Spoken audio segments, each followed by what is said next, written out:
We last saw Scrooge promising the last spirit he had changed his ways. But will he be able to change the outcome of the vision shown to him? Don't miss this exciting installment as we see Scrooge's redemption come to a head.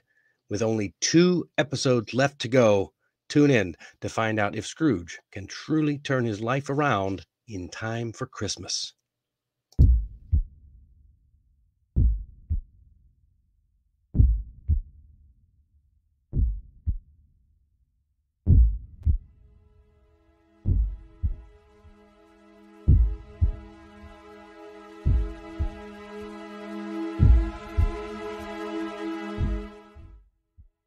Merry Christmas and welcome to episode 24 of A Christmas Carol in the Read All About It series. I'm Dennis Wilborn and I'm excited to see how Scrooge's transformation continues in this exciting installment. In the last episode, we left Scrooge promising the last spirit that he had changed his ways. Now we'll see if he can follow through on that promise and fully embrace the spirit of Christmas.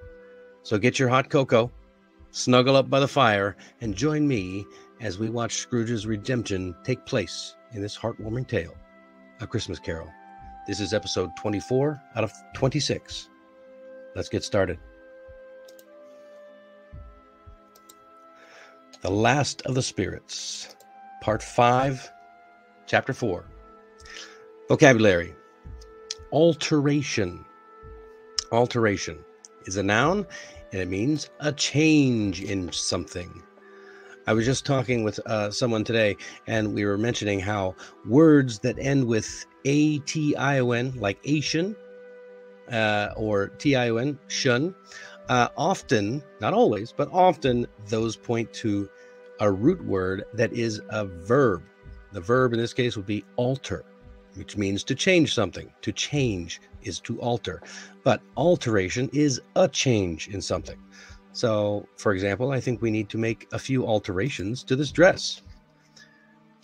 Ooh, there's quite a few sample sentences today. Wow, we won't be able to meet the deadline unless we make some alterations to the plan. Yeah, got to change that plan. Make some alterations. The client requested a few alterations to the design we presented. Pay attention if you're into, if you need English for business. These are very good words. This is a great word to use when you're making changes. Instead of saying, we need to make some changes, say, we need to make a few alterations. We only have time to make minor alterations to the document. Yeah, minor, not major alterations, minor. All right. And let's go to another phrasal verb, dwindle down. To dwindle down. Dwindle means to kind of like shrink, and dwindle down means to become smaller. So his savings dwindled down while he was out of work. Does that sound familiar? I sure hope not. But I'm sure that during this time of going to work and not going to work, people losing their jobs, that people's savings is dwindling down. So I'm praying that everybody else has a plan out there for how to deal with that. Loiter is a verb, loiter, to stand or wait somewhere, especially with no obvious reason. Yeah, somebody kind of standing. You ever go somewhere and you see somebody standing around, not really doing anything for no reason? Well, we call that loitering. So a person who is standing around for no obvious reason. For example, children do this often. The children were loitering in front of the school. In some places, loitering is a crime. It's, well, not a serious crime, but you're not allowed to do it. They'll call the police. All right. The next one is a noun, a poulterer. Poulterer. Now, there's one you don't hear very often, but it is a person who sells poultry and wild birds to be eaten as food. A poulterer.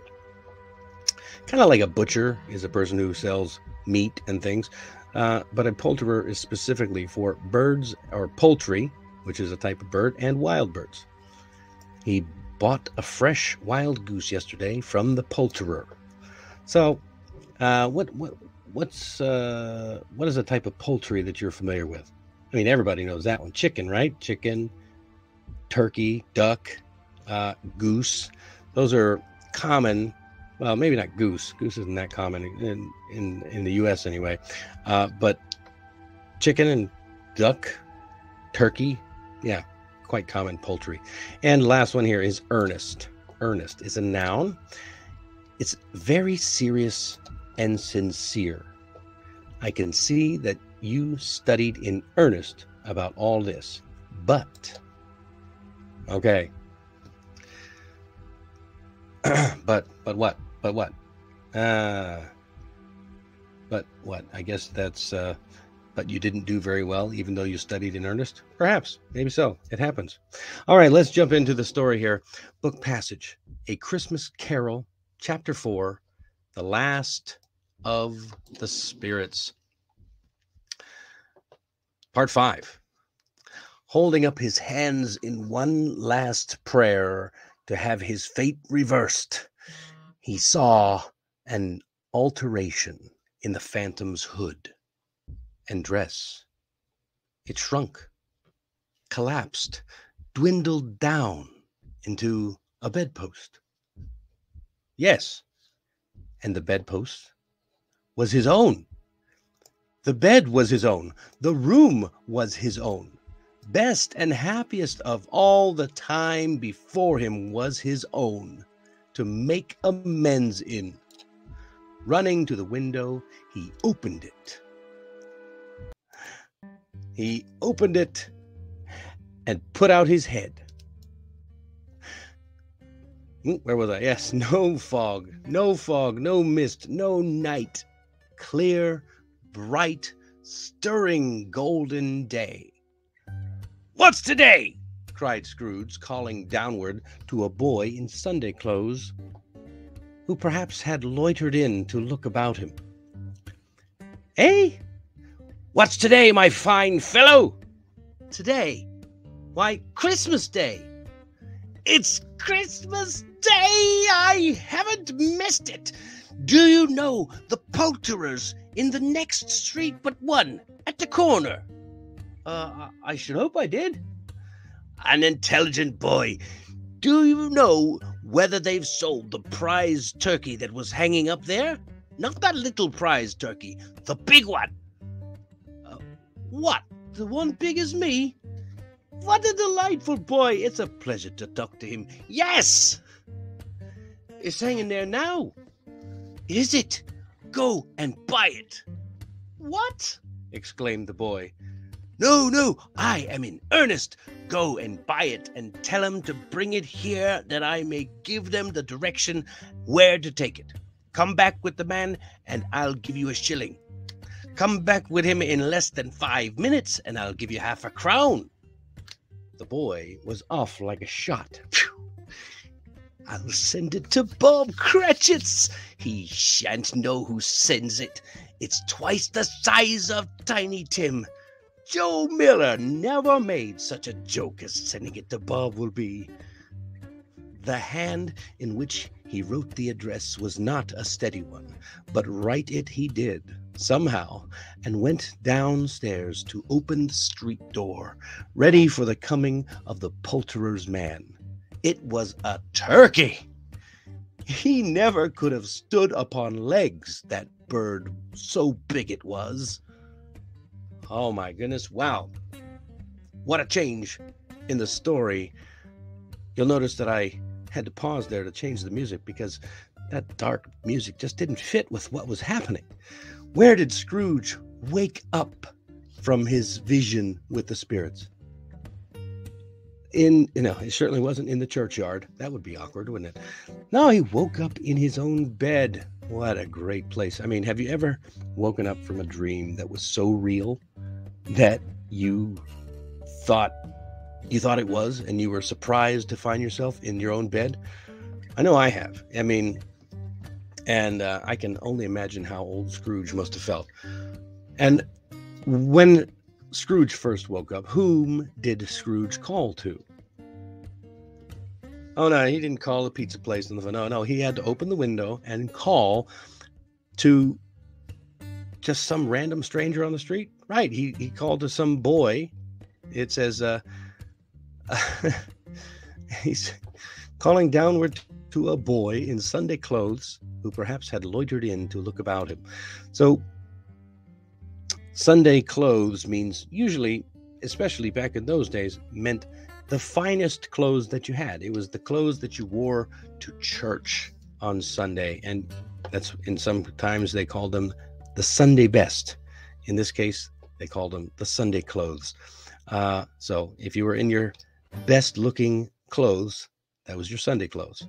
I mean, when I was a kid, we still called it the Sunday clothes. So how was the weather outside?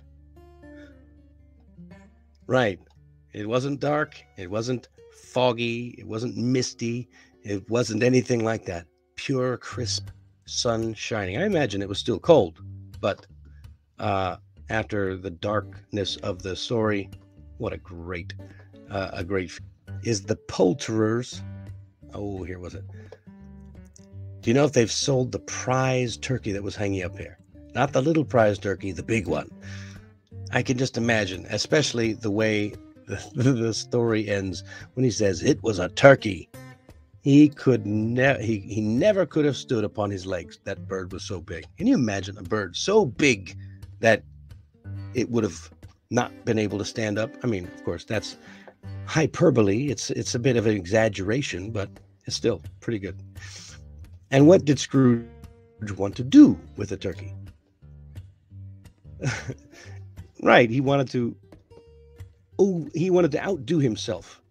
In the previous episodes, we saw that he had arranged for Bob Cratchit to have a small goose, and the family was so excited about the small goose.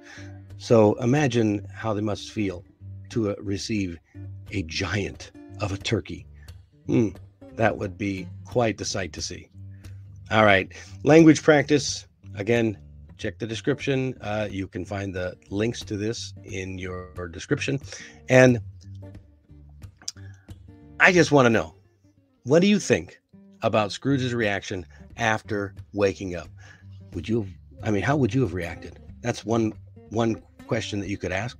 And do you think he overreacted, underreacted?